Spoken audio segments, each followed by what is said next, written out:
کوئی چینجز نظر آ رہے ہیں؟ پہلے جو زندگی تھی وہی زندگی ہماری چل رہی ہے یا ہماری زندگی کے اندر کوئی فرق ہے؟ اگر وہ چیز ہم نہیں سمجھے تو یہ جو واقعہ جو بھی ہے، ہم لوگ 40 سال نہیں 80 سال بھی سن لیں، 100 سال بھی سن لیں تو اس کا مقصد پورا نہیں ہوا، فائدہ ہی نہیں ہے اس کا۔ تو آپ تمام سامعین اور سامعات سے میں گزارش کرتا ہوں کہ جو قصہ جو ہوا ہے، یہ جو واقعہ ہوا ہے، اس پہ زیادہ توجہ دینے سے بجائے اس سے ہم کو کیا سبق حاصل ہوتا ہے، ہم اور ہماری زندگی میں اس کو کیسے ہم تبدیلی لا سکتے ہیں اور کیا چیز ہم اس سے حاصل کرنا ہے، اس پہ آپ لوگ زیادہ توجہ دیجیے۔ تو بہرحال میں نے آپ کے سامنے جو آیت کو تلاوت فرمائی وہ آیت سورہ آل عمران سورہ نمبر 3 کی آیت نمبر 95، یعنی آیت نمبر سورہ نمبر 3 آیت نمبر 95 کی آیت ہے۔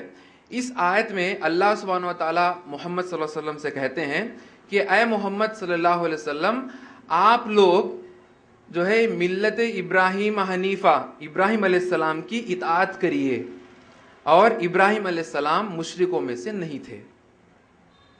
یہاں پر غور کرنے کی بات اور حیران پریشان کر دینے والی بات یہ ہے کہ اللہ سبحانہ و تعالیٰ ہر جگہ قرآن مجید میں فرماتا ہے کہ تم جو ہے محمد صلی اللہ علیہ وسلم کی اطاعت کرو، اور اطیع اللہ و اطیع الرسول، اطاعت کرو اللہ کی اور اس کے رسول محمد صلی اللہ علیہ وسلم کی۔ لیکن اس آیت میں اللہ سبحانہ تعالیٰ فرماتا ہے کہ تم لوگوں کو چاہیے کہ تم لوگ ابراہیم علیہ السلام کی اطاعت کریں۔ بڑی تعجب کی بات ہے، محمد صلی اللہ علیہ وسلم آخری نبی ہے، آخری پیغمبر ہے، ان سے نبوت کا خاتمہ ہے، لیکن اللہ یہاں پر جو حکم دے رہا ہے محمد صلی اللہ علیہ وسلم کو خود بھی، صرف ہم لوگوں کے لیے نہیں، محمد صلی اللہ علیہ وسلم کو بھی یہ حکم دیا جا رہا ہے کہ اے محمد صلی اللہ علیہ وسلم، آپ ابراہیم علیہ السلام کی اتباع کریے، ان کی اطاعت کریے۔ آخر کیوں؟ اسی آیت میں اللہ آخری میں فرماتا ہے وَمَا كَانَ مِنَ الْمُشْرِكِينَ، وہ مشرکوں میں سے نہیں ہیں۔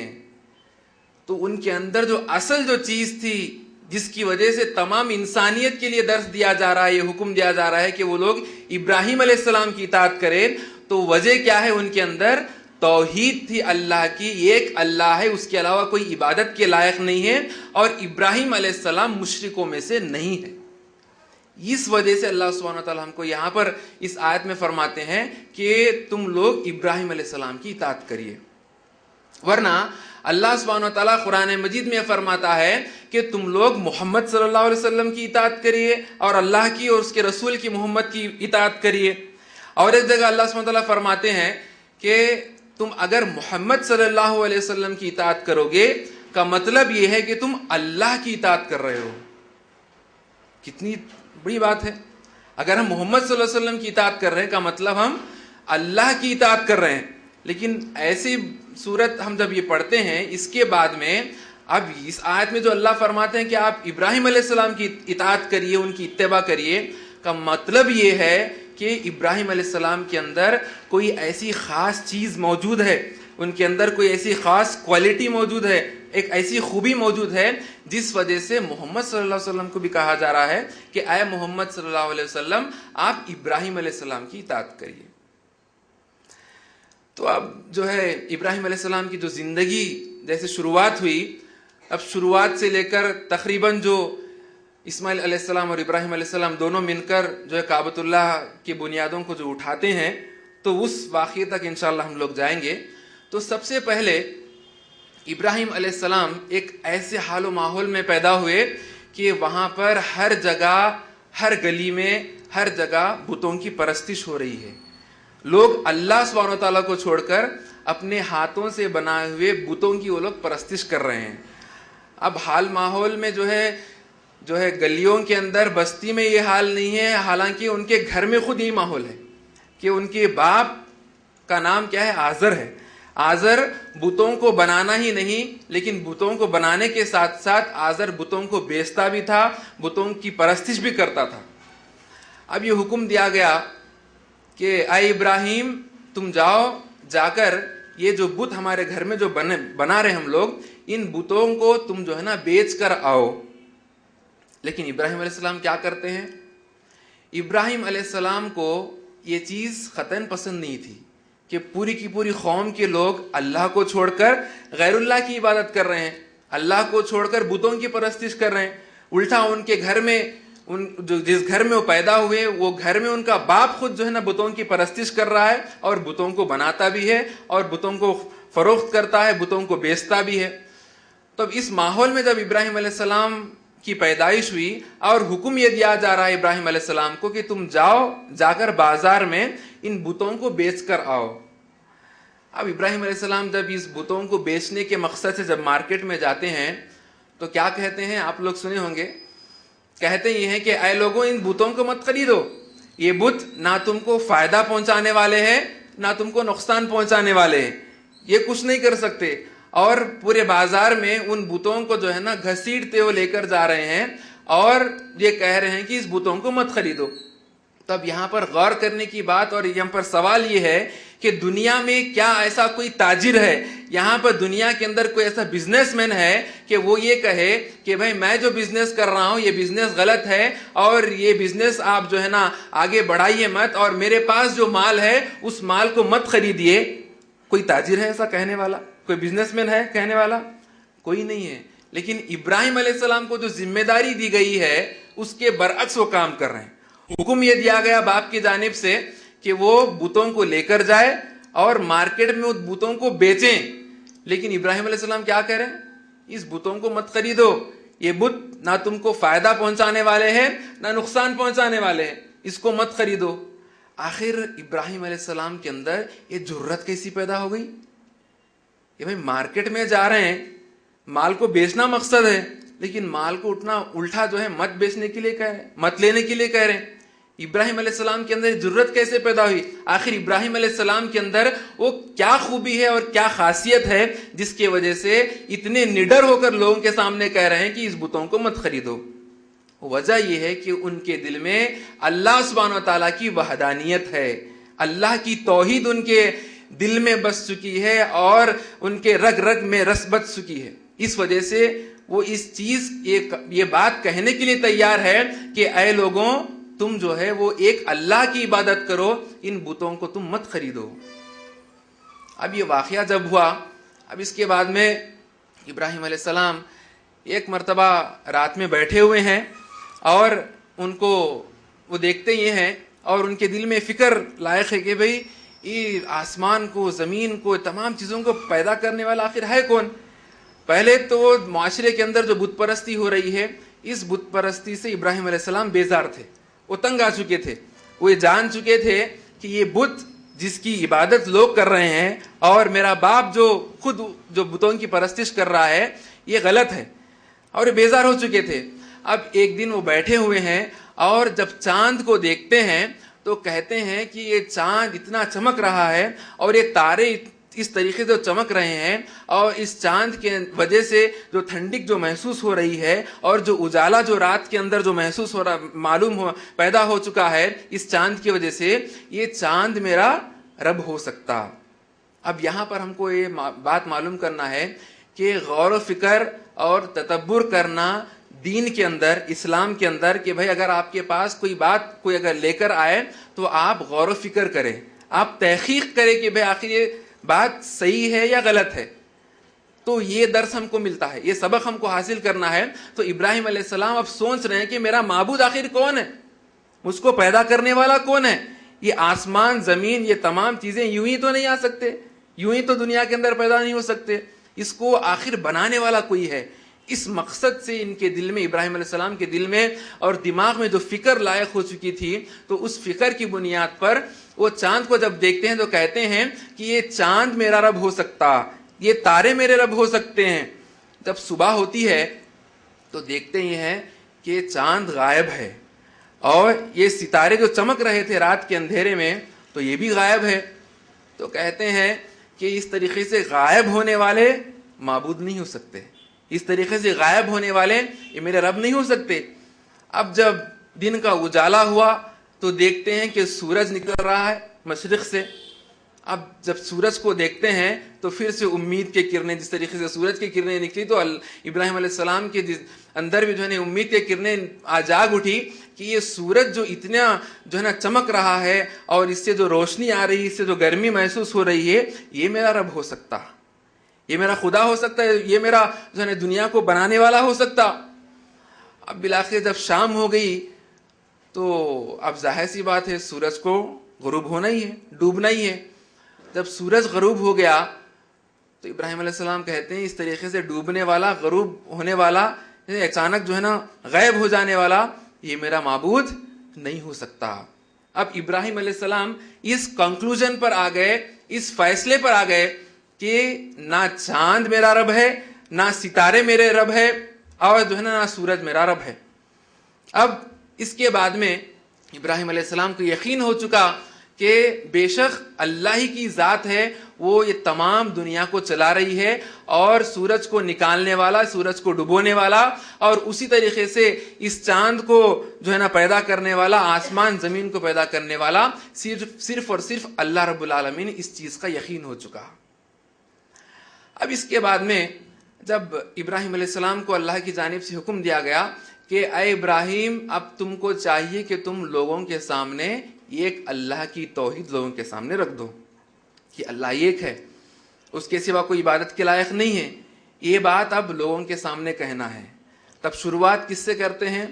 شروعات اپنے باپ سے کرتے ہیں، اپنے گھر سے شروع کرتے ہیں، اور باپ سے کہتے ہیں۔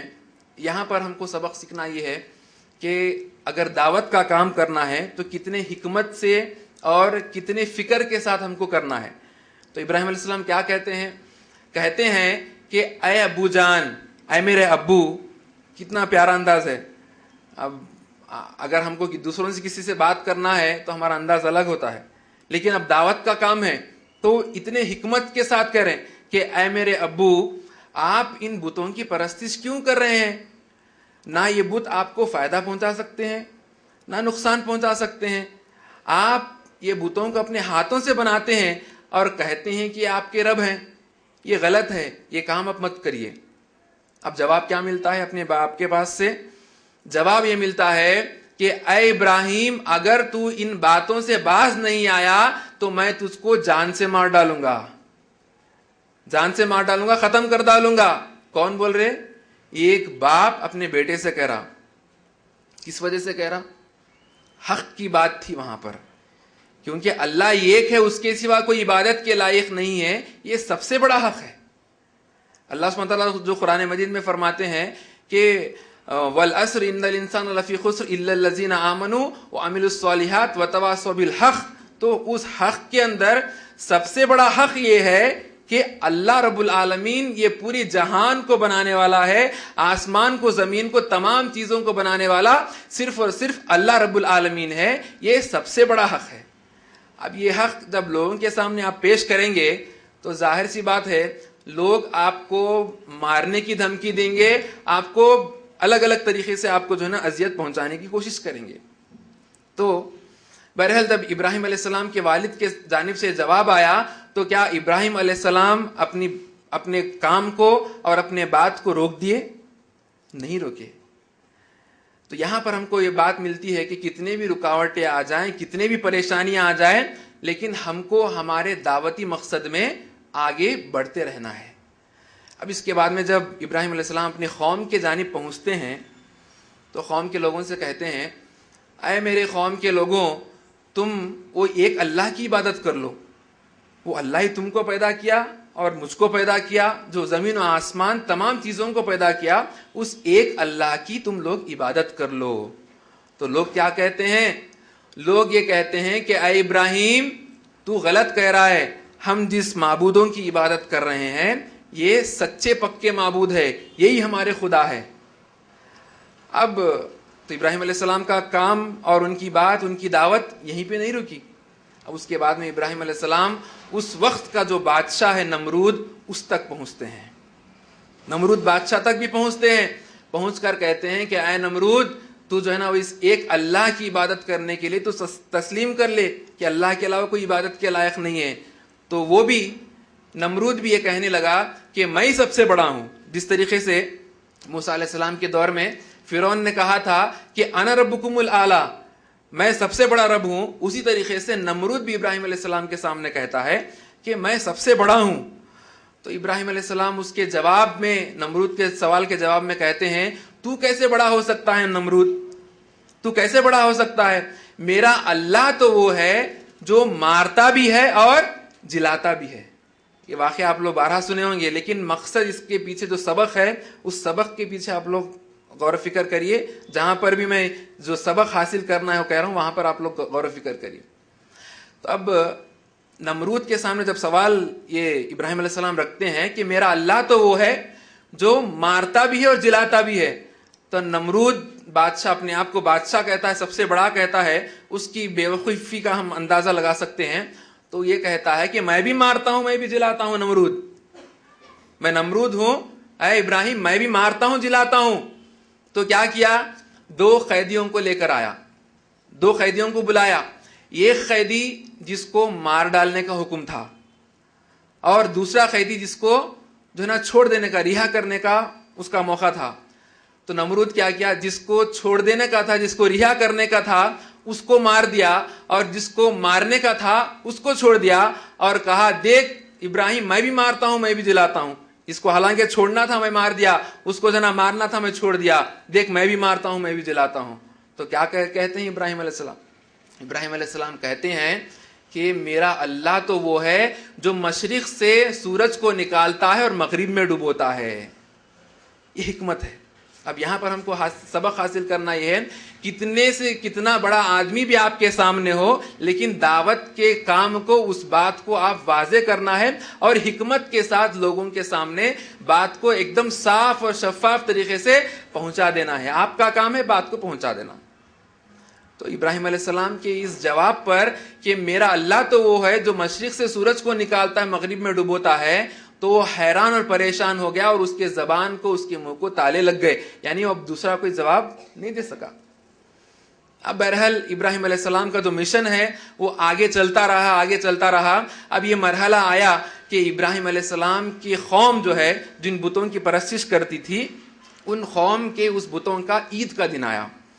جس طریقے سے ہم لوگ انڈیا میں، ہندوستان میں ہے تو ہم مسلمان ہیں، ایک اللہ کی عبادت کرتے ہیں، لیکن یہاں پر کئی ایسے غیر مسلم ہیں جو اللہ کی عبادت نہیں کرتے ہیں اور الگ الگ قسم کی تیوہار اور الگ الگ قسم کے جو ہے نا عید مناتے ہیں وہ لوگ. اب جس طریقے سے دیوالی چند دن پہلے ہوئی، اس سے پہلے جو ہے نا دسہرا، اب لسٹ لگائے تو بہت کچھ ہے. تو بہرحال اب ان لوگوں کے عید کا موقع آیا. جب ان لوگوں کی عید کا موقع آیا تو وہ لوگ کیا کہتے ہیں کہ اے ابراہیم، اب پہلے تو ابراہیم علیہ السلام ان لوگوں کو ایک اللہ کی دعوت دے چکے، لیکن وہ لوگ ابراہیم علیہ السلام کو دعوت دے رہے. ہوتا ہے معاشرے کے اندر، جب آپ جا کے بولتے ہیں آپ لوگ عیسیٰ علیہ السلام کی کیوں عبادت کرتے ہیں، ایک اللہ کی عبادت کر لو، تو وہ لوگ کہتے ہیں نہیں عیسیٰ علیہ السلام کو آپ بھی مانتے ہیں، وہ بھی آپ کے نبی ہے، آپ بھی عیسیٰ علیہ السلام کی عبادت کر لو. تو یہ بات ہونے والی نہیں ہے. بہرحال وہ قوم جب آ کر ابراہیم علیہ السلام سے کہتی ہیں کہ آج ہمارے معبودوں کا عید کا دن ہے، یعنی آج ہماری عید کا دن ہے، تو ابراہیم علیہ السلام کہتے ہیں، اور یہ بھی قوم کہتی ہے کہ تم ابراہیم تم جو ہے نا ہمارے ساتھ شامل ہو جاؤ، آج ہماری عید کا دن ہے، ہم جو جشن منائیں گے، ہم جو کھیلیں گے کودیں گے، ہم جو ہے نا خوشیاں منائیں گے، ان خوشیوں میں تم بھی جو ہے نا شامل ہو جاؤ. تو ابراہیم علیہ السلام سے جب لوگ یہ کہتے ہیں تو ابراہیم علیہ السلام کہتے ہیں کہ میری طبیعت ٹھیک نہیں ہے، میں تمہارے ساتھ نہیں آ سکتا. جب ابراہیم علیہ السلام جواب دیتے ہیں تو قوم جو ہے نا اب ابراہیم علیہ السلام کو اپنے حال پر چھوڑ کر قوم اپنے جشن میں، اپنے عید میں، اپنے جو ہے نا تیوہار کے اندر وہ مشغول رہتی ہے. تو اب اس درمیان ابراہیم علیہ السلام کے ذہن میں ایک بہترین پلان اور بہترین طریقے سے ان کے دماغ میں آتا ہے کہ میں اس قوم کو سبق سکھانا ہے کہ اللہ ایک ہے، اس کے سوا کوئی عبادت کے لائق نہیں ہے، یہ سبق سکھانا ہے. تب سبق سکھانے کے لیے وہ کیا کہتے ہیں، کیا کرتے ہیں، سب لوگوں کو معلوم ہے. تو کرتے یہ ہیں کہ ایک آسا لے لیتے ہیں، ہتھوڑی لے کر اس بت خانے میں داخل ہوتے ہیں، جس بت خانے میں تمام کے تمام چھوٹے بڑے معبود جتنے بھی ان لوگوں کے جو جتنے بھی پتلے رکھے ہوئے تھے، ان بت خانے میں ابراہیم علیہ السلام داخل ہوتے ہیں. داخل ہو کر اس طریقے سے جو ہے نا کارنامہ انجام دیتے ہیں کہ جتنے بھی چھوٹے چھوٹے بت ہیں تمام کے تمام چھوٹے بتوں کو توڑ دیتے ہیں. ایک کا ہاتھ ٹوٹا ہوا ہے تو ایک کا پیر ٹوٹا ہوا ہے, ایک کا پیر ٹوٹا ہوا ہے تو ایک کا پورا دھڑ جو ہے نا الگ ہو چکا ہے, ایک جو ہے نا پورا بکنی بکنی ہو چکا ہے. اس طریقے سے پورے کے پورے تمام کے تمام چھوٹے بتوں کو مار ڈالتے ہیں, یعنی توڑ ڈالتے ہیں پورے بتوں کو. توڑنے کے بعد میں ابراہیم علیہ السلام وہ جو آسا جس آسے سے جو ہے نا ان بتوں کو مار دیے ہیں, توڑ دیے ہیں, اس آسے کو بڑے بت کے ہاتھ میں رکھ ڈالتے ہیں, بڑے بت کے ہاتھ میں رکھ دیتے ہیں. اب رکھنے کے بعد میں ابراہیم علیہ السلام اپنے مقام پر آ جاتے ہیں. اب قوم جب واپس ہوتی ہے تو دیکھتی ہے کہ ہمارے ان معبودوں کا اتنا برا حال کس نے کیا. اب آپس میں لوگ جو ہے نا رائے مشورہ کرنے لگتے ہیں, آخر کس نے کیا. تو بہرحال ان لوگوں میں کوئی نہ کوئی شاطر آدمی رہتا. اب آج کل آپ لوگوں کے سامنے اب دعوت کا کام کرنے کے لیے جائیں گے تو الگ الگ جوابات ملتے. اب کوئی کچھ بولتا, کوئی کچھ بولتا. اسی طریقے سے اس قوم میں بھی کوئی ایسا تھا. اب ڈیسائیڈ ہو چکا کہ بھائی ہو نہ ہو ابراہیم ہی نے کیا ہے, ہمارے اس معبودوں کا برا حال کس نے کیا, ابراہیم نے کیا. جب یہ بات طے ہو چکی تو قوم جو ہے ابراہیم علیہ السلام کے پاس پہنچتی ہے اور پہنچ کر پوچھتی ہے کہ اے ابراہیم, ہمارے اس بتوں کا ایسے برا حال کس نے کیا, تو نے ہی کیا ہے نا. تو لوگوں سے ابراہیم علیہ السلام کہتے ہیں کہ میں نہیں جانتا, میرے کو نہیں معلوم. وہ جو بڑا بت ہے اس بت خانے کے اندر, وہ بڑا بت ہی جو ہے نا ان چھوٹے چھوٹے بتوں کو مار ڈالا ہے. اب اس جواب سے ان کے اندر اور بھی جو ہے نا بات واضح ہو جاتی, ان لوگوں کو یہ بات معلوم ہو جاتی کہ ابراہیم علیہ السلام نے ہی اس کارنامے کو انجام دیا. اب وہ لوگ یہ طے کر لیتے ہیں کہ اے ابراہیم, تو نے ہی اس طریقے سے ہمارے معبودوں کو جو ہے نا اس طریقے سے ملیامیٹ کر دیا ہے, تو نے ہمارے معبودوں کو اس طریقے سے مار ڈالا ہے. اب تجھ کو جو ہے نا آگ میں جلنا ہے, ہم تجھ کو آگ میں جلائیں گے.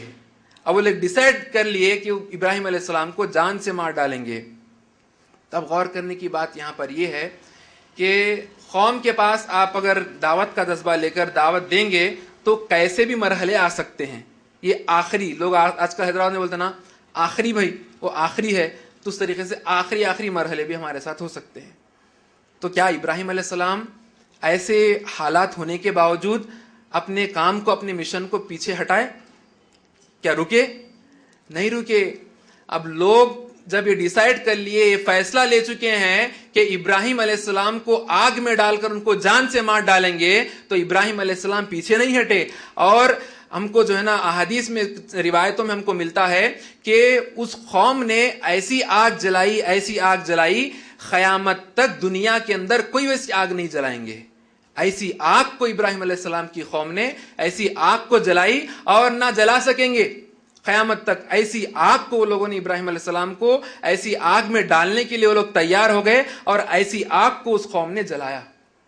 اب جلانے کے بعد میں جب ابراہیم علیہ السلام کو اس آگ میں ڈالنے کا جب مرحلہ آتا ہے تو عین وقت پر جبرائیل علیہ السلام وہاں پر موجود ہوتے ہیں.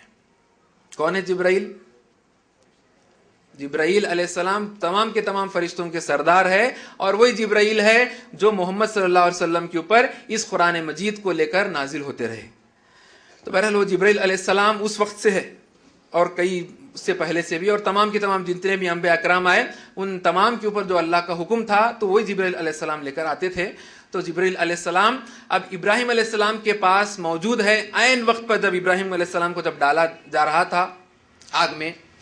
تو ابراہیم علیہ السلام سے آ کر جبرائیل علیہ السلام کہتے ہیں کہ اے ابراہیم, اگر آپ کہیں گے تو میں فرشتوں کو, ہوا کے فرشتے کو اور بارش کے فرشتے کو میں حکم دوں گا, تو بارش کا فرشتہ اور ہوا کا فرشتہ اللہ کے حکم سے یہاں پر اس آگ کے اوپر بارش کو برسائے گا, اور جو ہے نا ہوا کا فرشتہ ہوا کو چلا کر اس جو ہے نا آگ کو ختم کر دیں گے دونوں مل کر. اب ایسی صورت پہ, ایسے ماحول میں کوئی اگر انسان ہے تو کیا چاہتا ہے؟ وہ یہی چاہتا ہے کہ میں اس آگ سے بچ جاؤں, میری جان بچ جائے. لیکن ابراہیم علیہ السلام کیا کہتے ہیں؟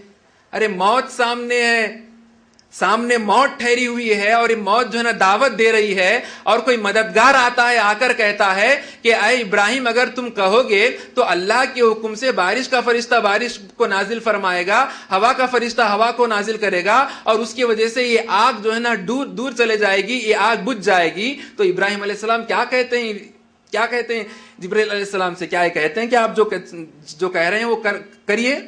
نہیں کہا.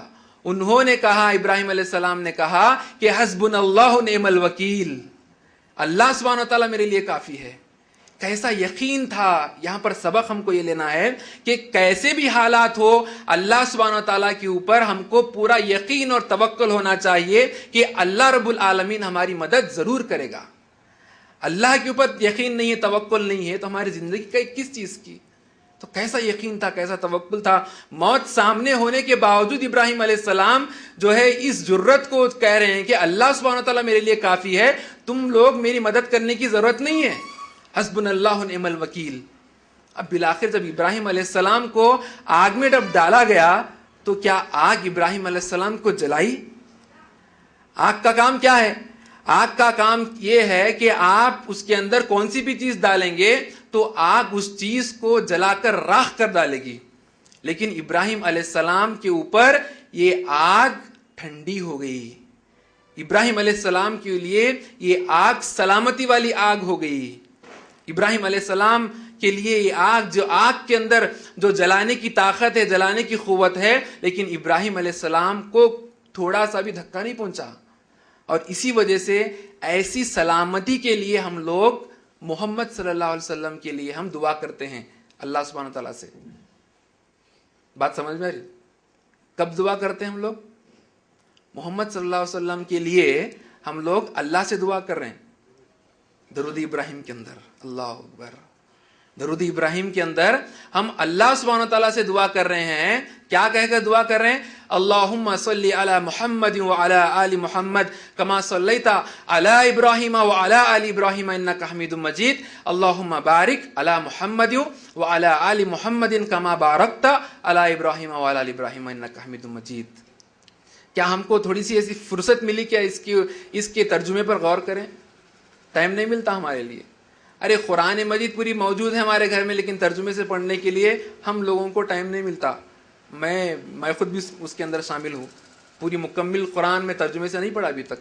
تو ہمارے لیے بول رہا ہوں، میرے لیے، آپ لوگوں کے لیے نہیں بول رہا ہوں، ہمارے لیے ٹائم نہیں ملتا کہ درود ابراہیم میں ہم لوگ کیا پڑھ رہے ہیں، کیا دعا کر رہے ہیں اللہ سبحانہ تعالیٰ سے. اسی وجہ سے اللہ کے رسول صلی اللہ علیہ وسلم فرماتے ہیں یہ ایک مرتبہ جب ہم درود ابراہیم پڑھتے ہیں تو ہمارے لیے 10 نیکیاں ہم کو ملتے ہیں، 10 درجے بلند ہوتے ہیں، 10 گناہ معاف ہوتے ہیں. ایک مرتبہ درود ابراہیم پڑھنے کی وجہ سے. اس کی فضیلت سے ہم ناشنا ہیں، ہم کو معلوم ہی نہیں. اور اس کا ترجمہ کیا ہے؟ اس کے ترجمے پر جب ہم غور کرتے ہیں تو ہم اللہ سبحانہ و تعالیٰ سے دعا کر رہے ہیں کہ اللہم صلی علی محمد وعلی آل محمد کما صلیت علی ابراہیم وعلی آل ابراہیم. یا اللہ تو سلامتی نازل فرما محمد صلی اللہ علیہ وسلم کے اوپر اور ان کے آل اولاد پر، جس طریقے سے تو نے سلامتی نازل فرمائی تھی ابراہیم علیہ السلام کے اوپر اور ان کے آل اولاد پر، جس طریقے سے تو نے سلامتی نازل فرمائی تھی اس طریقے سے سلامتی محمد صلی اللہ علیہ وسلم کے اوپر اور ان کے آل اولاد پر نازل فرما. اور اللہم بارک علی محمد وعلی آل محمد کما بارکت علی ابراہیم. یا اللہ رب العالمین ایسی برکت نازل فرما محمد صلی اللہ علیہ وسلم کے اوپر اور ان کے آل اولاد پر، جس طریقے سے تو نے ابراہیم علیہ السلام کے اوپر اور ان کے آل اولاد پر جس طریقے سے تو نے برکت نازل فرمائی ویسی برکت تو نازل فرما. اللہ سے ہم دعا کر رہے ہیں. تو کیسی برکت اور کیسی سلامتی؟ ایسی سلامتی کہ آگ سامنے ہے، موت سامنے ہے، لیکن اللہ کے اوپر ایسا یقین اور توکل ہے کہ وہ صرف اور صرف اللہ سے ڈرنے والے اور اللہ رب العالمین کی وحدانیت ان کے دل میں بسی ہوئی ہے. اور اللہ ان کی مدد کیا تو ایسی مدد کیا کہ آگ جس کے اندر جلانے کی طاقت ہے، قوت ہے، لیکن وہ آگ ابراہیم علیہ السلام کے لیے سلامت والی بن گئی. ایسی سلامتی کے لیے ہم دعا کر رہے ہیں. تو بہرحال جب یہ مرحلہ ہوا، اب اس کے بعد میں ابراہیم علیہ السلام کی پوری زندگی کے اندر ہم دیکھ سکتے ہیں کہ پہلے تو جو ہے نا ان کے دل کے اندر، ان کے اندر ابراہیم علیہ السلام کے اندر، ان کے اندر ایک خوبی ہے کہ ان کے اندر ابراہیم علیہ السلام کے اندر کہ اللہ کی وحدانیت ہے. یہ ایک اللہ ہے، اس کے سوا کوئی عبادت کے لائق نہیں ہے. اور دوسری چیز، کیسی آزمائش آ جائے لیکن استقامت کے ساتھ اسی توحید پر ڈٹے ہوئے ہیں. یہ دوسرا سبق ہے ہم حاصل کرنا، استقامت. کیسے بھی حالات ہو جائے ہماری زندگی کے اندر، لیکن ہم کو چاہیے کہ وہ ہم لوگ وہ ایک اللہ کی وحدانیت کو ہم چھوڑے نہیں. اسی وجہ سے اللہ کے رسول صلی اللہ علیہ وسلم اپنی حدیث میں فرماتے ہیں کہ اگر تم کو مار ڈالا جائے, ٹکڑا ٹکڑا کر دیا جائے اور تم کو تکا بوٹی الگ کر دیے جائے, لیکن اس کے باوجود بھی تم ایک اللہ کی بات اور اللہ ایک ہے عہد کا کلمہ مت چھوڑنا. اور اسی وجہ سے ہم ایک حدیث میں ہم کو معلوم ہوتا ہے, اللہ کے نبی صلی اللہ علیہ وسلم فرماتے ہیں کہ بنی اسرائیل کے اندر ایک ایسا مقام تھا, ایسا تھا کہ جو کوئی بھی اس راستے سے گزرتا تھا تو ان لوگوں کے اوپر یہ لازم تھا کہ وہ لوگ اس راستے میں چلتے وقت, وہاں پر ایک بت رکھا ہوا تھا بنی اسرائیل کے اندر, تو اس بت کے اوپر کچھ نہ کچھ چڑھاوا چڑھا کر وہ لوگ جانا چاہیے. یہ ان لوگوں کے اندر رواج تھا. لیکن ایک آدمی وہاں سے جب گزرا تو گزرتے وقت اس نے دیکھا کہ یہاں پر قوم اس بت کی پرستش کرنے والے لوگ ہیں اور وہ بت بھی موجود ہے, اور وہ لوگ اس آدمی سے کہتے ہیں کہ اے بندے, تو یہاں سے جو گزر رہا ہے آدمی, تو اس کو چاہیے کہ تو جو ہمارا جو معبود ہے اس کے اوپر تو کچھ نہ کچھ چڑھاوا چڑھا کر جائے, کچھ نہ کچھ چڑھا کے جانا ہے. تو وہ آدمی کیا کہتا ہے کہ میں اللہ کے علاوہ کسی کے لیے چڑھاوا نہیں چڑھاتا, کسی کے لیے میں نظر نہیں مانگتا, کسی کے لیے قربانی نہیں دیتا میں. تو کیا کرتے ہیں اس آدمی کو وہ آدمی کو وہ لوگ مار ڈالتے ہیں, مر چکا ہے. اب دوسرا آدمی وہاں سے گزرتا ہے تو دوسرے آدمی سے بھی وہ لوگ وہی سوال کرتے ہیں کہ جو کوئی بھی یہاں سے گزرتے ہیں تو ہمارے معبود کے اوپر تم لوگوں کو چاہیے کہ تم لوگ جو ہے نا کچھ نہ کچھ چڑھا کر جاؤ. تو وہ آدمی کہتا ہے کہ بھائی کچھ نہ کچھ چڑھانا ہے ورنہ ہم جان سے مار ڈالیں گے. یہ دھمکی جب ملی تو اس نے کہا بھائی میری جان میرے لیے پیاری. تو وہ کیا جو مکھی جو اڑ رہی تھی اس مکھی کو مار کر جو ہے نا وہ اس بت کے اوپر چڑھا دیا. تو جب یہ بھی اس کو جو ہے نا چھوڑ دیے وہ لوگ, تو اللہ کے نبی صلی اللہ علیہ وسلم فرماتے ہیں جس آدمی نے وہ بت کے اوپر کچھ بھی نہیں چڑھایا اور ان لوگوں نے اس کو مار دیا تو وہ آدمی جنتی ہے. جو آدمی اپنی جان کو بچانے کے لیے چھوٹی مکھی کو چڑھا دیا وہ آدمی جہنمی ہے. توحید ہے جی, یہ توحید ابراہیم علیہ السلام کے دل میں تھی. استقامت, کیسی بھی آزمائش آ جائے, اگر جان بھی چلے جانے کا موقع اگر آ جائے تو استقامت اسے کہتے ہیں کہ توحید پر ہم ڈٹے رہیں, توحید پر ہم جمے رہیں. توحید کی فضیلت ایسی فضیلت ہے, اللہ کے نبی صلی اللہ علیہ وسلم اپنی ایک حدیث میں فرماتے ہیں کہ اے آدم کی اولاد, یہ حدیث قدسی ہے, اے آدم کی اولاد, اگر تیرے گناہ زمین سے لے کے آسمان تک لگتے رہے, زمین سے لے کر آسمان تک تیرے گناہ رہے, لیکن تو اللہ سے ہی اس حالت میں ملے کہ اس کے ساتھ کسی کو شریک نہیں کرتا, شرک نہیں کرتا, تو اللہ چاہے تو تیرے تمام کے تمام گناہوں کو معاف کر دے اور تجھ کو جنت میں ڈال دے. اللہ اکبر, کیسی فضیلت ہے توحید کی. لیکن آج ہم لوگ ابراہیم علیہ السلام کی زندگی سے اکثر لوگ جو ہے نا جو توحید کا جو درس ہے اور استقامت کا جو درس ہے, جو سبق ہے, ہم اس سے حاصل نہیں کر رہے. بس قصہ ہے, سن رہے ہیں, سنایا جا رہا ہے, واہ واہ کہہ رہے ہیں, بس زندگی گزر رہی ہے. ایسا نہیں ہونا. ہم کو چاہیے کہ ہم لوگ ہماری زندگی کے اندر انقلاب کو لائے. جو توحید ہے وہ توحید ہمارے رگ رگ میں بسنی چاہیے. اگر توحید نہیں ہے, انسان کے تمام اعمال غارت ہے, بیکار ہے. اللہ کے نبی صلی اللہ علیہ وسلم فرماتے ہیں اپنے حدیث کے اندر کہ اگر انسان کوئی عمل کرتا ہے اور جو ہے اتنے اعمال کا ڈھیر لے کر جاتا ہے قیامت والے دن اللہ کے پاس, لیکن اگر اس کے پاس توحید نہیں ہے تو اللہ رب العالمین ایک پھونک میں تمام کے تمام اعمال کو اڑا دیں گے. حدیث کیا ہے وہ حدیث؟ یہ اللہ کے نبی صلی اللہ علیہ وسلم فرماتے ہیں کہ مرنے کے بعد میں قیامت والے دن اللہ سبحانہ وتعالیٰ پہلے کون سے چیز کے تعلق سے سوال کرے گا؟ نماز کے تعلق سے سوال کرے گا. اگر وہ بندہ نمازی ہے تو اللہ سبحانہ وتعالیٰ فرمائیں گے بہت اچھا عمل ہے, رک جا. اب اس کے بعد میں بندے سے سوال کیا جائے گا اور تیرے کیا نیک عمل ہے؟ تو بندے کا اس عمل آ کے کہے گا یا رب العالمین میں اس بندے کا جو نا حج ہوں, میں اس بندے کا زکوٰۃ ہوں, میں اس بندے کا جو ہے نا قرآن کی تلاوت ہوں. جو بھی نیک عمل کرتا تھا تمام کے تمام عمل آتے جائیں گے تو اللہ سبحانہ تعالیٰ کہیں گے بہت اچھا عمل ہے, رک جاؤ. آخر میں سوال ہوگا تیرے اس کے عقیدے کے تعلق سے کہ لا الہ الا اللہ محمد رسول اللہ, تو نے جو کلمہ جو پڑھا ہے لا الہ الا اللہ محمد رسول اللہ, اس پر کہاں تک ڈٹا ہوا تھا؟ کیا تیرے دل میں یہ توحید پوری جو ہے نا بیٹھ گئی تھی؟ لیکن کیا تو یہ اعمال جو کیا ہے پورے یقین اور توکل کے ساتھ کیا؟ اللہ کی توحید تیرے دل میں تھی؟ جب اگر ہمارا کلمہ ڈاماڈول ہے، اگر ہمارا کلمہ جو ہے نا پختہ نہیں ہے، زبان سے پڑھنا نہیں ہے، ہمارا عمل اگر وہ پختہ عمل نہیں ہے، تو ایسی صورت میں ہمارا کلمہ اگر پختہ نہیں ہے تو اللہ سبحانہ تعالیٰ کیا کریں گے؟ جتنے بھی جو نیک عمل آئے ہیں پورے کے پورے اعمال کو ایک پھونک میں اڑا دیں گے۔ اسی وجہ سے توحید بہت اہم چیز ہے۔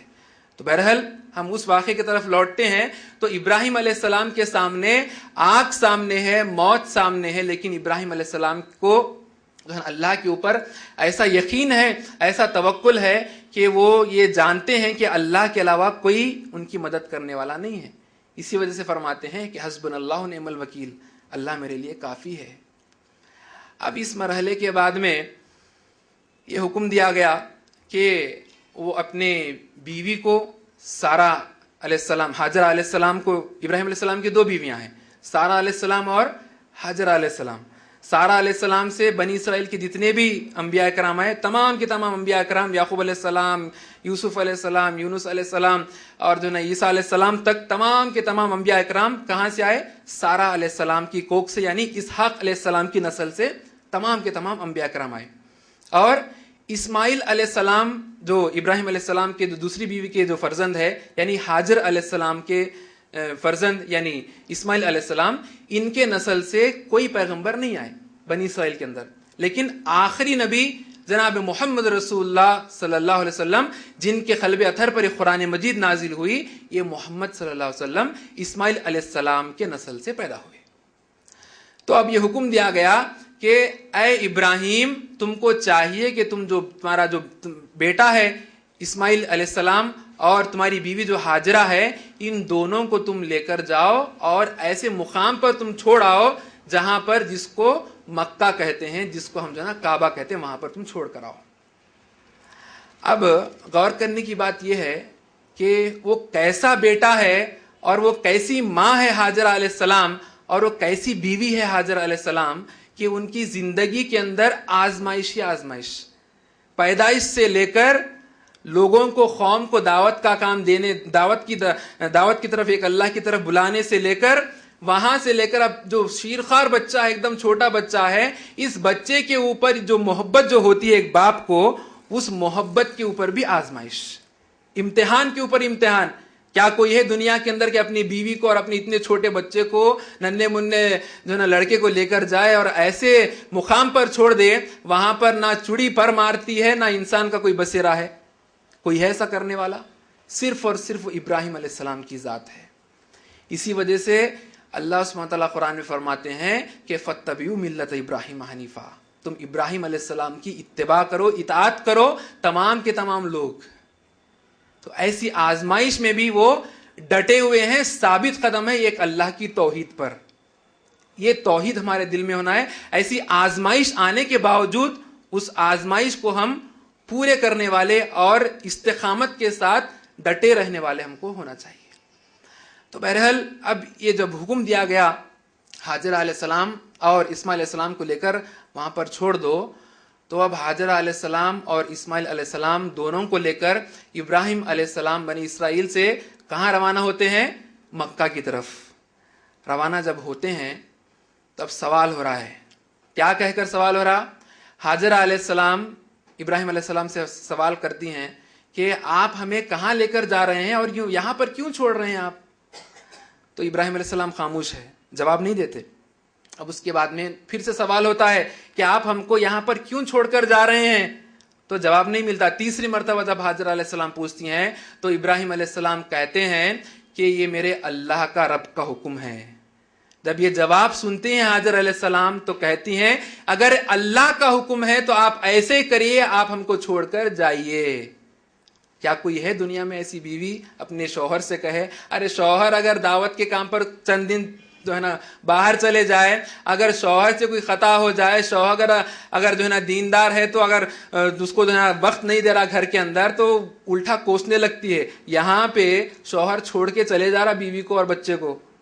اب جتنے بھی بیویاں ہیں سب لوگ نصیحت پکڑنا کہ آخر یہ حاجر علیہ السلام کے اندر یہ کیسی خوبی ہے، کیسا اللہ پر یقین ہے، کیسا توکل ہے اللہ کے اوپر. جیسے نبی ویسی بیوی، جیسی بیوی ویسا بچہ، اسی طریقے کی اولاد. بڑی تعجب کی بات ہے. اسی وجہ سے اللہ سبحانہ تعالیٰ کہہ رہے ہیں کہ ابراہیم علیہ السلام کی اتباع کریے، چھپی نہیں. پوری زندگی کے اندر عبرت ہی عبرت ہے، لیسنس ہی لیسنس ہے، سبق ہی سبق. ہر مرحلے میں جو بھی حکم دیا گیا اس کو چون چرا کرے بغیر ابراہیم علیہ السلام اس کو انجام دے رہے ہیں. یہاں پر ہم کو اطاعت کی بھی سبق ملتا ہے کہ ہم لوگ اطاعت کریں. یہ اللہ کا حکم ہے، اللہ کے نبی نے ایسا کہا، بس کہا تو کہا، ہم کریں گے. بس آمنا صدقنا، حکم دیا گیا بس کر دیے. اسی کو مسلمان کہتے ہیں، اسی کو مسلمان کہتے ہیں. جو بھی حکم دیا گیا ہے اس پر عمل کرتے ہیں ابراہیم علیہ السلام. تو ہم کو اطاعت کا جو جذبہ ہے، جو اللہ کا جو حکم آیا اس پر عمل کرنا بغیر کسی چون چرا کے، یہ بھی ہم کو سبق ملتا ہے. تو بہرحال جب یہ حکم دیا گیا کہ آپ اپنی بیوی کو اور بچے کو چھوڑ کر واپس ہو جائے، تو ابراہیم علیہ السلام اس حد تک کر گزرتے ہیں کہ اپنی بیوی کو اور جو چھوٹا بچہ ہے ننھا منا اس کو چھوڑ کر واپس آ جاتے ہیں. اب ان دونوں کے ساتھ کیا ہوا؟ حاجر علیہ السلام اور اسماعیل علیہ السلام کے ساتھ کیا ہوا؟ اب دونوں ماں اور بچہ دونوں ایسے ریگستان میں ہے کہ وہاں پر ان کا کوئی پرسان حال نہیں، ان کا کوئی مدد کرنے والا نہیں. لیکن اگر کوئی مدد کرنے والا ہے تو صرف اور صرف اللہ کی ذات ہے. اب جب اسماعیل علیہ السلام کی اس پیاس کو، جب حاجر علیہ السلام ماں اپنی بیٹے کی پیاس کو جب دیکھتی ہیں تو بے چین ہو جاتی ہے. بے چین ہو کر وہاں پر جو صفا اور مروہ کی جو پہاڑیاں ہیں، ان صفا اور مروہ کے پہاڑیوں کے درمیان وہ چکر کاٹنا شروع کرتی ہے کہ آخر کوئی مدد کرنے والا آ جائے، کہیں میرے بچے کے لیے جو ہے نا کوئی پانی پلانے والا آ جائے. یہ جو ہے نا چکر جو کاٹتی ہیں، یہ صفا سے مروہ تک، مروہ سے صفا تک، جو پہاڑیوں کے درمیان جو اما حاجرہ علیہ السلام جو جس طریقے سے جو سفر کرتی ہے، تو اللہ سبحانہ و تعالیٰ کو اس ماں کی ادا اتنی پسند آئی. آج یہاں پر جتنے بھی حجاج اکرام جو مکہ میں موجود ہے حج کرنے کے لیے، ان تمام کے تمام حجاج اکرام کے لیے یہ حج کے ارکانوں میں سے ایک رکن ہے کہ وہ لوگ صفا اور مروہ کی صحیح کرے. کیسی کارنامے، کیسا گھرانہ ہے جی. وہ پورا گھرانے کا گھرانہ اللہ کی آزمائش کے لیے تیار. ایسی توحید ان کے دلوں میں ہے، اللہ کے اوپر یقین، ایسا توکل، اللہ. تو بہرحال جب یہ آزمائش ان کے لیے گزری تو اللہ سبحانہ و تعالیٰ عرش والا مولا اتنا پسند کیا اس ماں کی اس ادا کو کہ اللہ سبحانہ و تعالیٰ قیامت تک جتنے بھی لوگ حج کریں گے ان کے لیے صفا اور مروہ کی صحیح ان کے اوپر ایک حج کے ارکانوں میں سے ایک رکن ہے. اب اس کے بعد میں اللہ سبحانہ و تعالیٰ اس طریقے سے ان کی مدد کرتے ہیں اسماعیل علیہ السلام کی اور اما حاجرہ علیہ السلام کی، کہ اسماعیل علیہ السلام جہاں پر اپنی ایڑیوں کو جہاں پر رگڑ رہے تھے، یعنی بچے عام طور سے کیسے اپنے ایڑیوں کو مارتے ہوئے لوگ روتے ہیں، اگر روتے ہیں تو چھوٹا بچہ ہے تو ایڑیوں کے پاس سے جو ہے نا زمزم کا پانی نکلا. تو اب ہماری امت کے اندر، ہمارے مسلمانوں میں ایک بڑی غلط فہمی یہ ہے کہ اسماعیل علیہ السلام کے ایڑی کو لگڑنے کی وجہ سے پانی نکلا. ان کے لگڑنے کی وجہ سے پانی نہیں نکلا. وہاں پر یہ ہوا کہ اسماعیل علیہ السلام کی اس ادا کو بھی اللہ سبحانہ تعالیٰ اتنا پسند کیا کہ اللہ سبحانہ تعالیٰ جبرائیل علیہ السلام کو حکم دیتے ہیں کہ اے جبرائیل جا کر تمہارے ایک پر سے وہاں پر ایڑی کے نیچے تم پر سے مارو، وہاں سے پانی نکلے گا. تو جبرائیل علیہ السلام آتے ہیں اور آ کر وہاں پر اپنا پر مارتے ہیں تو ان کی ایڑی کے پاس سے پانی نکلنا شروع ہوتا ہے. وہی ہے زمزم کا کنواں جو ابھی تک موجود ہے. کیسی مدد ہے. یہاں پر ہم کو یہ بھی درس لینا ہے کہ جو لوگ توحید پرست ہیں، جو لوگ ایک اللہ پر یقین کرتے ہیں اور ایک اللہ پر توکل کرتے ہیں، اور جو توحید پرست ہے اور پورا یقین اور پورا جو بھی عمل کرتے ہیں اخلاص کے ساتھ کرتے ہیں، تو اللہ رب العالمین ان کو آزمانے کے بعد میں ان کی مدد بھی ضرور کرے گا. ثابت قدم اگر ہے ہم لوگ، اللہ ہماری مدد ضرور کرے گا. یہ بھی ہم کو درس ملتا ہے. تو وہاں سے جب پانی نکلنا شروع ہوتا ہے تو اما حاجرہ علیہ السلام اس پانی کو دیکھ کر بڑی خوش ہو جاتی ہے، اور وہاں پر وہ جو پانی جو نکل رہا ہے وہاں پر جو ہے نا تھوڑی سی دیوار کی طرح بنا دیتی ہے. تو چند روایتوں میں آتا ہے کہ اگر حاجرہ علیہ السلام اگر وہ دیوار کی طرح مٹی کی دیوار اگر نہیں بناتی جہاں سے پانی نکل رہا تھا، تو پوری کی پوری دنیا اس پانی کی وجہ سے غرق ہو سکتی تھی، ڈوب سکتی تھی. تو بہرحال یہ جو ہوا تو اس کے بعد میں کیا ابراہیم علیہ السلام کی زندگی میں آزمائش ختم ہو چکی؟ نہیں ہوئی، آزمائش ختم نہیں ہوئی۔ اب اتنی بڑی آزمائش ہونے کے باوجود بھی پھر وہ بچہ جس بچے کو اور بیوی کو لے کر جو ایسے ریگستان میں چھوڑ دیتے ہیں، وہ بچہ جب چلنے لگتا ہے، جب کچھ بولنے لگتا ہے، تو اللہ رب العالمین ابراہیم علیہ السلام کے خواب میں یہ وحی کے ذریعے سے حکم دیتے ہیں کہ اے ابراہیم، تم کو چاہیے کہ تم اپنے لخت جگر کو میری راہ میں قربان کر دو۔ کیسے کیسے آزمائش ہے۔ اللہ کبھی ہم کو ایسا آزمایا؟ کبھی نہیں آزمایا۔ ہمارا ایمان ہی وہ لیول کا نہیں ہے۔ ہمارا ایمان جو اللہ پر جو یقین ہے، توکل ہے، توحید ہے، وہ لیول کی نہیں ہے۔ اللہ ایسی آزمائش نہیں دے رہا ہم کو۔ بہرحال وہ نبی ہے، اسی وجہ سے اللہ سبحانہ و تعالیٰ ہم کو یہ حکم دیتا ہے کہ فَاتَّبِعُوا مِلَّةَ ابراہیم حنیفا، ان کی اطاعت کرو۔ اب یہاں پر غور کرنے کی بات اور سمجھنے کی بات یہ ہے کہ جو بھی نبیوں کا خواب جو ہوتا ہے، نبیوں کا خواب سچا ہوتا ہے۔ یعنی نبی، انبیاء کرام جو بھی خواب میں دیکھتے ہیں وہ اللہ کی جانب سے ایک قسم کی وحی ہے۔ جس طریقے سے جبرائیل علیہ السلام قرآن کو لے کر آئے محمد صلی اللہ علیہ وسلم کے قلب اطہر پر، اسی طریقے سے نبیوں کے خواب میں اگر کچھ چیز دکھتی ہے، کچھ واقعہ دکھتا ہے، تو واقعہ سچا ہوتا ہے۔ اب ابراہیم علیہ السلام کو خواب کے ذریعے سے حکم دیا گیا کہ وہ اپنے لخت جگر کو قربان کر دے اللہ کی راہ میں۔ اب اس کے لیے بھی تیار ہے ابراہیم علیہ السلام۔ اللہ اکبر۔ اس کے لیے بھی ابراہیم علیہ السلام تیار ہے۔ اب وہ بیٹا بھی کیسا بیٹا، جب صبح ہونے کے بعد جب ابراہیم علیہ السلام اپنے بیٹے کے سامنے کہتے ہیں کہ اے میرے بیٹے، میں خواب میں یہ دیکھ رہا ہوں کہ میں تجھ کو اللہ کی راہ میں قربان کر رہا ہوں، تو اسماعیل علیہ السلام کا کیا جواب ہے؟ ابراہیم علیہ السلام کا جواب یہ ہے کہ اے میرے ابو، آپ جو خواب میں دیکھے ہیں اس کو کر گزریے۔ اللہ سے دعا کرتے ہیں کہ اللہ ہم کو ایسی اولاد عطا فرمائے اور ایسی صفتیں ہمارے اولاد میں اور ہمارے اندر پیدا کر دے، آمین یا رب العالمین۔ تو فرماتے ہیں اسماعیل علیہ السلام کہ یا اے میرے ابو، آپ جو خواب میں دیکھیں اس کو کر گزریے۔ اب جب عین وقت جب ذبح کرنے کا جب موقع آیا تو کیا کہتا ہے نونہال؟ اس کو اللہ کے اوپر کیسا یقین ہے، کیسا توکل ہے، اور وہ اللہ کے اوپر اس کو کیسا جو ہے نا اس کو بھروسہ ہے، اور اللہ کی راہ میں مر مٹنے کا، اللہ کے راہ میں اپنی جان کو بھی قربان کر دینے کا جذبہ اس عمر سے ہے، اس عمر سے، چھوٹی عمر سے۔ کیا کہتا ہے بچہ بیٹے سے؟ باپ سے کہتا ہے کہ اے میرے ابو، اگر آپ مجھ کو، میرے چہرے کو دیکھتے ہوئے اگر آپ میرے گلے پر چھرا چلانے کی کوشش کریں گے تو کہیں آپ کے اندر جو میرے تعلق سے جو محبت ہے وہ محبت کہیں غالب نہ آ جائے۔ آپ اپنے آنکھوں پر ایک پٹی باندھ لیجئے۔ کیسے نبی ہے، کیسے آزمائش ہے۔ آپ اپنے چہرے پر آنکھوں پر ایک پٹی باندھ لیجئے۔ جب ابراہیم علیہ السلام اپنے آنکھوں پر ایک پٹی باندھتے ہیں، باندھنے کے بعد میں جب جو ہے اسماعیل علیہ السلام کو جب ذبح کرنے کے لیے جاتے ہیں، جب وہ چھری کو جب چلاتے ہیں، تو عین اسی وقت پہ اللہ کے پاس سے، آسمان سے آواز آتی ہے کہ اے ابراہیم، تو جو ہے نا تیری آزمائش میں کامیاب ہو چکا۔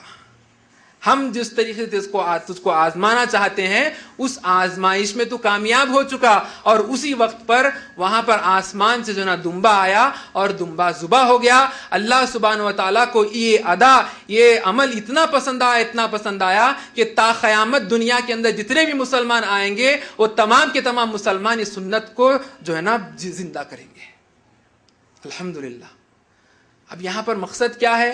صرف بکرا لا کے کاٹ دینا ہے، گائے لا کے کاٹ دینا مقصد ہے؟ مقصد وہ نہیں ہے۔ مقصد یہ ہے، اللہ سبحانہ وتعالیٰ قرآن میں فرماتے ہیں کہ اے لوگوں، تم جو ذبح کرتے ہو، تم جو قربانی دیتے ہو، نہ وہ قربانی کا گوشت مجھ تک پہنچتا ہے، نہ اس کا خون پہنچتا ہے۔ اگر پہنچتا ہے تو تمہارا تقویٰ، اللہ کا ڈر تمہارے دل میں کتنا ہے، اللہ سے ڈر کر تم کس طریقے سے برائیوں سے بچتے ہو، اندھیرے میں، اجالے میں، اگر اکیلے ہو یا مجمع میں ہو، کس طریقے سے تم اللہ سے ڈر کر اپنے اعمال کو سدھارتے ہو، اللہ کا ڈر کتنا ہے تمہارے دل میں، وہ تقویٰ مجھ تک پہنچتا ہے۔ نہ تمہارے جانور کا خون پہنچتا ہے، نہ گوشت پہنچتا ہے۔ تو ہم کو چاہیے کہ ہم لوگ اس واقعے سے عبرت حاصل کریں، اور نہ کہ صرف ایک رواجی طور پر جو نا بکرا لائے کاٹ دیے، گائے لائے اس کے اندر حصے ملنے کے بعد میں اس کو قربان کر دے۔ یہ مقصد واللہ نہیں ہے، اس کا مقصد تقویٰ ہے۔ جس طریقے سے رمضان کے روزوں کا مقصد لعلکم تتقون ہے، اسی طریقے سے یہ قربانی کا مقصد بھی تقویٰ ہے۔ اللہ سے دعا کرتے ہیں کہ اللہ رب العالمین ہم کو تقویٰ عطا فرمائے، آمین یا رب العالمین۔ تو بہرحال یہ جو مرحلہ ہوا تو اللہ سبحانہ تعالیٰ کو اتنا پسند آیا۔ اب اس کے بعد میں ہم کو یہ درس یہاں پر یہ لینا ہے کہ ہم جو بھی کرتے ہیں تو اللہ کی رضا کے لیے، اللہ کی رضا جوئی کے لیے کرنا ہے۔ اب اس کے بعد میں کیا حکم دے رہا اللہ سبحانہ تعالیٰ؟ اب بچہ بڑا ہو چکا ہے، اسماعیل علیہ السلام بڑے ہو چکے ہیں اور ابراہیم علیہ السلام بوڑھے ہیں۔ اب بوڑھے باپ کو اور وہ جوان بچے کو یہ حکم دیا جا رہا اللہ کی جانب سے کہ تم لوگ جو نوح علیہ السلام کے وقت پر جو سیلاب آیا، اس سیلاب کی وجہ سے جو کعبۃ اللہ کی جو دیواریں ہیں، جو بنیادیں ہیں، وہ بنیادیں جو ڈھک گئی ہے، جو بند ہو چکی ہے، اس بنیادوں کو تم اونچا کرو، حکم آیا۔ جب یہ حکم آیا تو ابراہیم علیہ السلام اور اسماعیل علیہ السلام دونوں مل کر، اب وہ بھی اللہ کے نبی، یہ بھی اللہ کے نبی ہے، دونوں کے دونوں، اب حکم جب آیا تو اب جو ہے نا حکم کے مطابق وہ لوگ دیواروں کو، اس بنیاد کو اٹھا رہے ہیں۔ اس کی بنیاد پہلے کون ڈالے؟ آدم علیہ السلام خود ہی ڈالے۔ آدم علیہ السلام جب جنت سے آئے دنیا کے اندر تو اسی وقت پر کعبۃ اللہ کی بنیاد آدم علیہ السلام کے دست مبارک سے رکھی گئی ہے۔ اب آدم علیہ السلام کے بعد میں جو نوح علیہ السلام کا جو دور آیا اور نوح علیہ السلام کی قوم جب ان کی دعوت کو قبول نہیں کی اور ان کی سرکشی کی وجہ سے نوح علیہ السلام جو اللہ سے دعا کیے کہ یہ جو ہے نا پوری قوم کو تباہ کر دو، جو سیلاب آیا، جو طوفان آیا، طوفان میں جو ہے نا پوری قوم ڈوب گئی، سوائے ان لوگوں کے جو لوگ نوح علیہ السلام کو جو مان چکے تھے۔ تو اس سیلاب میں جو کعبۃ اللہ کی جو بنیادیں جو ڈوب گئی تھی اس ریتی کے اندر، ان بنیادوں کو اونچا کرنے کا حکم دیا گیا اسماعیل علیہ السلام کو اور ابراہیم علیہ السلام کو۔ جب یہ حکم دیا گیا تب وہ کام پر لگے ہوئے ہیں باپ اور بیٹا۔ اب یہاں پر جب کام پر لگے ہوئے ہیں تو غور کرنے کی بات یہ ہے اور یہ سبق لینے کا مقام یہ ہے کہ کیا ابراہیم علیہ السلام اور اسماعیل علیہ السلام اترانے لگے اور فخر کرنے لگے کہ بھئی ہم کو اتنی بڑی ذمہ داری دی گئی ہے، دنیا کے اندر سب سے بڑا، سب سے پہلا اگر مقام ہے اللہ کی عبادت کے لیے تو صرف اور صرف کعبۃ اللہ ہے۔ تو ایسے کعبۃ اللہ کی بنیادوں کو اٹھانے کے لیے، دیواروں کو اٹھانے کے لیے جب ابراہیم علیہ السلام کو حکم دیا گیا تو کیا ابراہیم علیہ السلام کے اندر تکبر اور انا آئی؟ نہیں، بلکہ وہ لوگ کہنے لگے، دیواروں کو بنا رہے ہیں اور کہہ رہے ہیں یا رب العالمین ہم جو عمل جو کر رہے ہیں اس کو تو قبول فرما۔ اللہ اللہ، کیسا اخلاص ہے، کیسا اخلاص ہے ان کے دل کے اندر کہ آخر ہم جو بھی عمل کرتے ہیں اس عمل کو اللہ قبول فرمانا۔ اگر ہمارے عمل کو قبول نہیں فرمایا تو ہمارا عمل بیکار ہے، ہمارا عمل بیکار ہے۔ جنت میں جانے کے لیے ہم عمل سے نہیں جاتے، لیکن اگر ہم بے شک اللہ کی رحمت سے ہم عمل جو ہے نا جنت میں جائیں گے، لیکن اگر ہم کو رحمت اگر اللہ کی ہونا ہے تو عمل کر کے جانا، عمل نہیں کریں گے تو رحمت نازل نہیں ہوگی اللہ کے پاس سے۔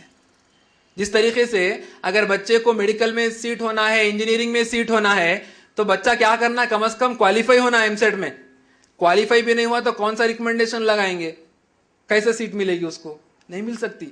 تو اسی اعتبار سے اگر ہم کو اللہ کی رحمت ہمارے اوپر اگر ہونا ہے، کیونکہ اللہ کے نبی صلی اللہ علیہ وسلم فرماتے ہیں اگر کوئی جنت میں جانا ہے تو وہ اپنے عمل سے جنت میں نہیں جائے گا، اللہ کی رحمت سے جائے گا۔ تو صحابہ کرام پوچھتے ہیں اللہ کے نبی صلی اللہ علیہ وسلم کیا آپ بھی اللہ کی رحمت سے جنت میں جائیں گے؟ تو اللہ کے نبی صلی اللہ علیہ وسلم فرماتے ہیں کہ بے شک میں بھی اللہ کی رحمت سے جنت میں جاؤں گا۔ اللہ کی رحمت کے محتاج ہیں ہم لوگ۔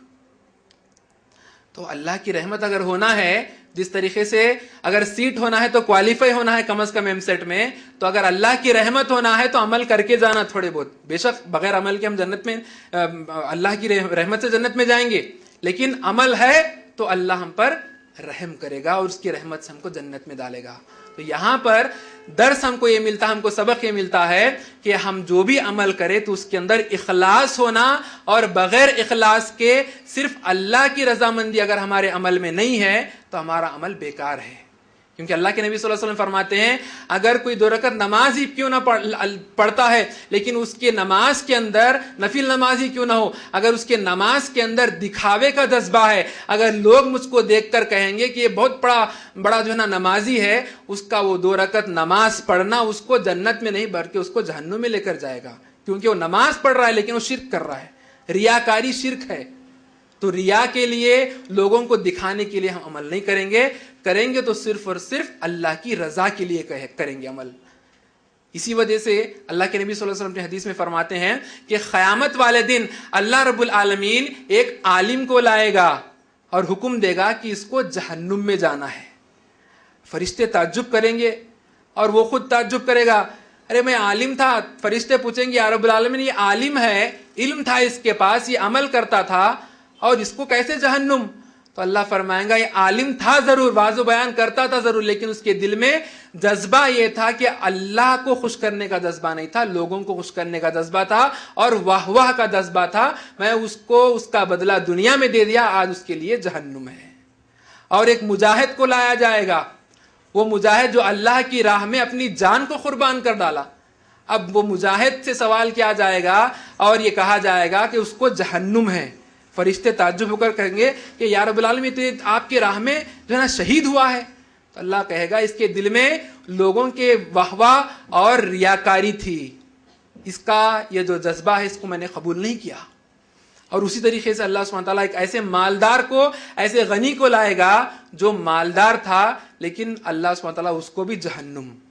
اللہ کی راہ میں خرچ کیا ہے وہ مالدار، غنی انسان، بہت پیسہ تھا اس کے پاس، اللہ کی راہ میں خرچ کیا، لیکن اخلاص نہیں رہنے کی وجہ سے اللہ اس کو جو ہے جہنم رسید کرتے ہیں۔ تو اس سے ہم کو سبق ملتا ہے کہ ہم لوگ اگر کون سا بھی عمل کرے تو اس عمل کو اخلاص کے ساتھ کرنا اور اللہ رب العالمین سے لگاتار دعا کرنا کہ یا رب العالمین ہم جو بھی عمل کر رہے ہیں اس کو تو قبول فرما۔ جس طریقے سے ابراہیم علیہ السلام اور اسماعیل علیہ السلام اللہ سے دعا کیے ہیں اس طریقے سے ہم کو دعا کرنی چاہیے، اللہ عمل کو قبول فرمائے۔ تو بہرحال آخر میں اللہ سبحانہ تعالیٰ سے ہم دعا کرتے ہیں کہ یا رب العالمین ہم جو یہاں پر بیٹھ کر جو اتنے بڑے پیغمبر نبی جو ہے ابراہیم علیہ السلام کی سیرت کو ہم سیکھے ہیں، جو بھی سنے ہیں سیکھے ہیں، اللہ اس پر ہم کو عمل کرنے کی توفیق عطا فرمائے، آمین یا رب العالمین۔ اور ہم لوگوں کے اندر جو بھی مسلمان پریشان ہیں، مسلمانوں کی پریشانیوں کو اللہ سبحانہ تعالیٰ دور کر دے، آمین یا رب العالمین۔ اور جو کوئی مسلمان بیمار ہے اللہ سبحانہ تعالیٰ ان کو شفا کاملہ عاجلہ عطا فرمائے، آمین یا رب العالمین۔ اور اسی طریقے سے جہاں کہیں بھی مسلمان ناحق کے کٹ رہے ہیں، پٹ رہے ہیں، اللہ ان کی مدد فرما، آمین یا رب العالمین۔ یا اللہ ہمارے جو بھی جانے انجانے میں چھوٹے بڑے جو بھی صغیرہ اور کبیرہ گناہ جو بھی ہوں یا رب العالمین، اللہ ان تمام کے تمام گناہوں کو معاف کر دے اور ہم کو جنت الفردوس عطا فرما۔ اور یا رب العالمین جو بھی ہمارے توحید پرست مرحومین ہیں اللہ ان کی خبروں کو نور سے بھر دے، آمین یا رب العالمین۔ اور ہم کو استقامت عطا فرما مرے دم تک، اور ہمارے زبان سے جو ہے نا کلمہ لا الہ الا اللہ محمد رسول اللہ جاری فرما جب ہم مرنے لگے، آمین یا رب العالمین۔ وآخر الدعوانا ان الحمدللہ رب العالمین۔ السلام علیکم ورحمۃ اللہ وبرکاتہ۔ جزاک اللہ خیر۔ یہ تھے شیخ ڈاکٹر سمیر صاحب جو ابراہیم علیہ السلام کی سیرت سے سبق بیان کر رہے تھے۔ بے شک شیخ کے بیان سے ہم کو علم میں اضافہ اور ہمارے ایمان کے لیول میں بھی اضافہ ہوا ہے الحمدللہ، اور اللہ سے دعا ہے کہ اللہ شیخ کو اور علم سے نوازیں۔ تو اسی کے ساتھ ہم اس جلسے کے اختتام پر پہنچتے ہیں۔ السلام علیکم ورحمۃ اللہ وبرکاتہ۔